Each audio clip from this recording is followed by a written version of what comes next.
bien, vamos a seguir conversando pues esta mañana de temas importantes. Ahora tenemos que hablar de la economía del país. Está con nosotros el profesor Juan Jované, precisamente para ilustrarnos un poco de la actualidad y cómo está el país en términos económicos. Profesor, bienvenido. Buenos días. Un placer, como siempre. Estábamos viendo un reporte de la DGI que creció la recaudación en comparación al periodo del año pasado entre enero y septiembre, es lo que dice la publicación, en 10%. ¿Qué significa eso? Bueno, mire, este informe oficial como lo presentan es lo que pasa con este gobierno, ¿verdad? Este gobierno intenta vivir distorsionando la realidad. ¿Por qué distorsionando? ¿Eso no es bueno que se recoja 10% más en comparación al año pasado? Hay que verlo. Digo, por ejemplo, y quisiera aprovechar un poquito, es lo que pasó aquí. Dicen, hay libertad de expresión y se llevan a Fernando en vivo y a todo color. O sea, hay contradicción. Sí, porque mira, lo importante es ver cuánto se ha recaudado en este año versus el presupuesto. Entonces, si lo vemos de esa manera, los ingresos corrientes del Estado, si lo comparamos con lo que ellos presupuestaron, está 5.7%. O sea, eso siempre tiene que ir de la mano del presupuesto para poder sacar un balance. Sí, eso por comenzar significa que, digamos, no supieron hacer bien el presupuesto. Ellos dijeron 6% y hasta 6.1% en algún momento de crecimiento de la economía. Hoy, después de que todo el mundo dijo que la economía estaba por debajo del 6, el ministro se ve obligado a reconocer que tampoco él puede decir que va a crecer en 6. Pero, ¿cuál es el problema? Si yo recaudo menos de lo que tengo presupuestado, tengo que ajustar el presupuesto o endeudarme más. Entonces, la pregunta es, ¿y por dónde van a recortar el presupuesto? Obviamente no pueden recortar o no van a recortar, ¿verdad?, por el Ministerio de Seguridad.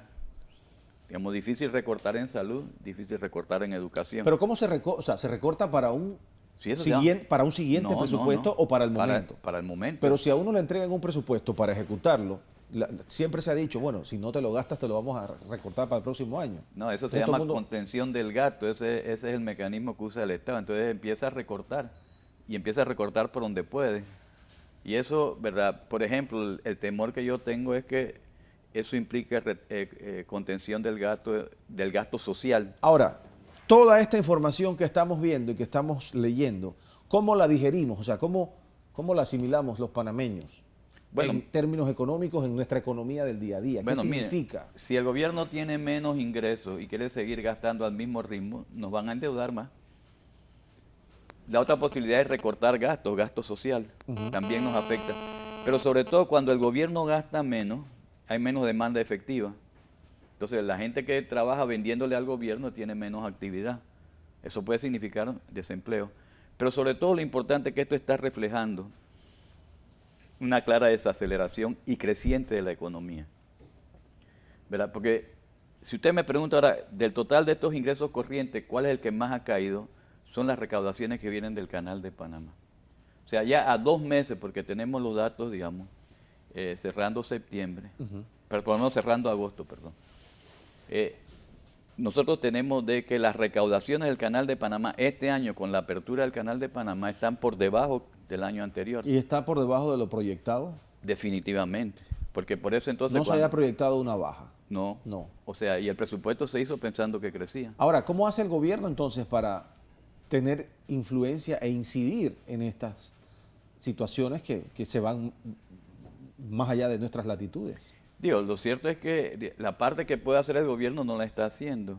Porque esto es parte, pienso yo, de una desaceleración y disminución de movimiento de cargas a nivel mundial, ¿no? De hecho, cerró hace poco una de las más grandes navieras chinas, sí, creo que era. Exactamente. Se fue a pique. Y no solo eso, digamos, está cayendo en 18% el manejo de carga en los puertos. Okay. Pero el problema es, lo que preguntas es correcto, ¿qué puede hacer el gobierno? O sea, ¿tenemos que volvernos creativos de alguna forma? ¿Se puede? Definitivamente, y no es difícil serlo. O sea, hay sectores que se pueden mejorar, como es el sector de la construcción. Okay. El sector de la construcción, la producción de cemento está cayendo. Eso significa que de alguna otra manera ese sector se está desacelerando. Entonces, el problema del gobierno está que no es capaz de poner en marcha rápidamente obras de construcción. ¿Por qué no lo hace? ¿Qué es? ¿Falta de capacidad? ¿No tiene las ganas de hacerlo? Yo creo que, piensa? digamos, este gobierno se caracteriza por eso. O sea, su capacidad gerencial es muy baja. No es capaz ni de tapar huecos en la calle, entonces mucho menos es capaz de hacer obras más ¿Usted es grandes. partidario de que las personas que están ubicadas en puestos claves dentro de esta administración no saben realmente Sí, hacer su trabajo? por comenzar por el presidente, pienso yo, ¿verdad? De que realmente este es un equipo que no logra resolver los problemas del país. Y usted tiene la esperanza porque muchos dicen, bueno, los 2 primeros años o el primer año estaban arreglando la casa y porque cada vez que uno le pregunta a alguien de este gobierno, eso es lo que dicen, no es que encontramos la institución hecha un desastre y hemos tenido que poner la casa en orden, pero Bueno, las cosas van a cambiar. ¿Usted tiene la esperanza de no, que eso eventualmente va a ser no. así? O sea, quizás hasta el primer año uno puede pensar de que hay gente de lerdo crecimiento manejando el país, pero digo, ya, y ahora no. O sea, por ejemplo, todo lo que está ocurriendo en el caso del Ministerio del MOB, en la misma Caja del Seguro Social, ya después del tiempo que tienen ahí, eso no tiene ninguna excusa. Pero también en el sector agropecuario, ese es un sector que produce básicamente para el mercado interno, lo han dejado perder. Ese podría ser una de las posibilidades de un poco compensar esto. El sector industrial, bueno, los industriales tienen años de estar pidiendo que por lo menos lo reciba el gobierno, no lo reciben. Entonces, el gobierno, además, ¿cuáles son las prioridades? Por ejemplo, una cosa que puede hacer, si el Estado tiene que gastar menos, debía tratar de gastar en cosas que tengan gran componente nacional, no andar viajando, porque el viaje no tiene componente Hablando de nacional. viajes, le quería preguntar, el del presidente Varela en Alemania, ayer vimos pues imágenes de su reunión y el encuentro con la ministra Angela Merkel. ¿Tiene algún sentido realmente este viaje para usted? Bueno, mire, yo pienso que va a ser difícil de que a Panamá no vaya a caer en la lista gris, porque las cosas que están ocurriendo, por ejemplo, digamos, en el shock que Panamá tuvo con Pierre y Stiglitz, Panamá obviamente, digamos, no tiene la posibilidad de tener la voz. Y esa es la verdadera razón por la que el presidente Varela fue a Alemania, para Sí, buscar el apoyo de Alemania, efectivamente, influenciar a Francia para que no nos incluya en la lista gris. efectivamente, pero yo creo que, digamos, eso Porque va a esa no ser- es la versión oficial, obviamente. Sí, pero es evidente, ¿no? Es evidente que eso es lo que están tratando de hacer. Pero creo que va a estar difícil, porque incluso las cosas que están pasando en Panamá, aunque parezca que está alejado, el hecho de que aquí la justicia aparezca como una justicia selectiva, eso daña a Panamá. El hecho de que vengan aquí los fiscales de Brasil y digan, "Ve, no están cooperando conmigo", o sea, la imagen que se está dando. El mismo Stiglitz terminó diciendo que Panamá no es un paraíso fiscal, que es un paraíso corporativo. Y eso Eso es peor, o sea que aquí las corporaciones hacen lo que les da la gana. Entonces, digamos, es muy peligrosa la situación, digamos, en términos de imagen que está proyectando Panamá hacia el exterior. Y bueno, mientras eso no se corrija difícilmente... ¿En qué va a quedar los Panama Papers aquí a nivel de nuestro país? Porque Bueno, hemos visto investigaciones, hemos visto inclusive gente que ha tenido que enfrentar la justicia. a mi juicio no va a pasar nada, ¿no? No. Porque ese es un caso donde es evidente la selectividad de la justicia. Yo tengo la impresión que la falta de cooperación con Brasil es que cuando salga en Brasil va a salir quiénes y cómo canalizaban a través de qué empresas esos dineros en Panamá y van a salir los Panama Papers de vuelta. Y al Entonces, final del camino era Mossack Fonseca digo, responsable de todo sí, esto. efectivamente, yo lo que pienso es lo siguiente, o sea, yo creo que la excusa de que yo hacía las empresas y yo no sabía para qué las usaban, bueno, es decir, eso es una excusa infantil a mi juicio, porque evidentemente eran asesores, Claro. cortaban el traje a la medida, de eso no queda duda. Profesor, para finalizar, y tocando el tema obviamente que usted maneja muy bien, que es la economía, las veces que le hemos preguntado a funcionarios de este gobierno sobre el crecimiento económico, pues muy orgullosamente dicen que somos el país que más crece en Latinoamérica. Eso es mentira. Digo, si usted ve las estadísticas de la CEPAL, el país que más crece en este momento en América Latina se llama República Dominicana. Crece, este año está proyectado. Bueno, estamos entre... Es el segundo, si quiere. Déjeme corregir. Habla de entre los que más crecen. No recuerdo si me han dicho el primero o el segundo, pero sí entre los que más crecen. Dos comentarios. En primer lugar, lo que pasa es que el crecimiento no lo dice todo. Naciones Unidas ahora corrige el índice de desarrollo humano, lo corrige por la desigualdad.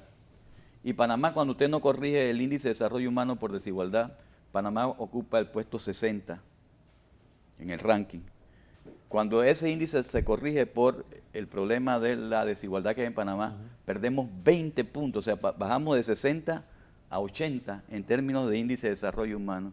Eso significa que cuando usted mide Producto Interno Bruto por persona, promedio nos va bien, pero cuando vamos precisamente a la realidad, pues perdemos, ¿verdad?, 20 puestos en el ranking mundial de los países con índice de desarrollo humano. Y con respecto al crecimiento, ¿verdad?, el problema que yo veo en Panamá es la desaceleración. Porque, ¿cuál es un problema que tiene Panamá? ¿Qué significa la desaceleración? Significa que crecemos menos, pero te quiero comentar lo siguiente. Hasta hace un par de años atrás, a los países que eran muy abiertos le iba muy bien. ¿Por qué? Porque cuando el mundo crecía al 1%, el comercio exterior crecía al 2%. Eso se llama la elasticidad. O sea que el comercio crecía mucho más rápidamente que precisamente que el producto. Ya eso no es cierto, ahora es 1 a 1. Y en los últimos meses menos de 1. Eso significa que ahora cuando el mundo crece en 1%, el comercio también apenas crece en 1%, ya no en 2%.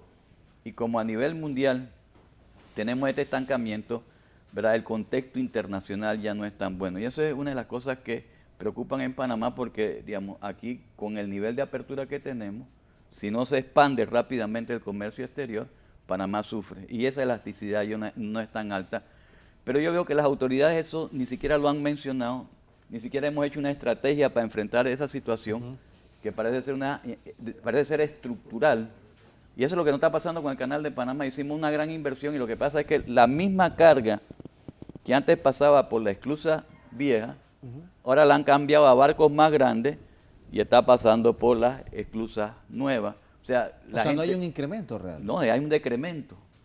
Hay un decremento. Lo que está recaudando el Canal de Panamá es 4.4% menor que el año anterior. Ahora, profesor, ayúdeme a entender algo ya para finalizar, porque tenemos que seguir avanzando con otras entrevistas.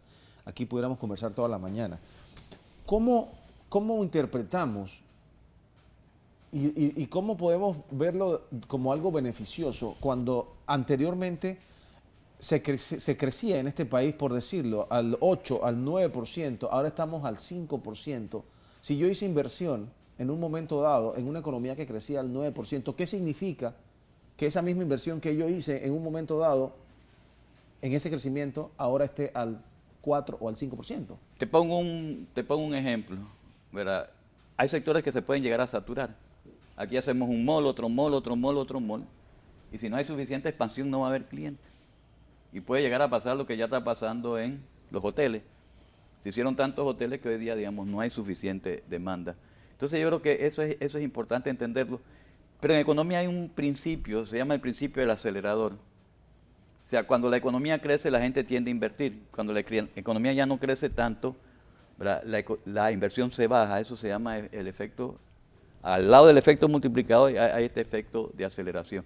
Y eso puede ser un efecto. O sea, si no solo más consumo trae más consumo, más inversión trae más inversión. Y eso, digamos, es una de las cosas que puede llegar a afectar a la economía, digamos, si se pone en movilización eso. Y hay otra ley importante que como que aquí los del Ministerio de Economía y Finanzas no lo entienden, es la llamada ley de Okun. La ley de Okun, ¿verdad?, es clara, nos dice que cuando el crecimiento de la economía baja, la tasa de desempleo sube. Por razones obvias, porque yo tengo que crecer lo suficiente para absorber la gente que entra en el mercado laboral. Ahora en diciembre entra un montón cuando se gradúan. Y, ¿verdad?, absorber también el efecto del crecimiento de la productividad. Entonces, no le estamos poniendo cuidado a esas cosas que a mi juicio son importantes para poder manejar el país. Claro. Profesor Juan Jobané, como siempre, un placer y sumamente interesante conversar con usted acá en Next. Muchas gracias. Lo esperamos pronto nuevamente por acá.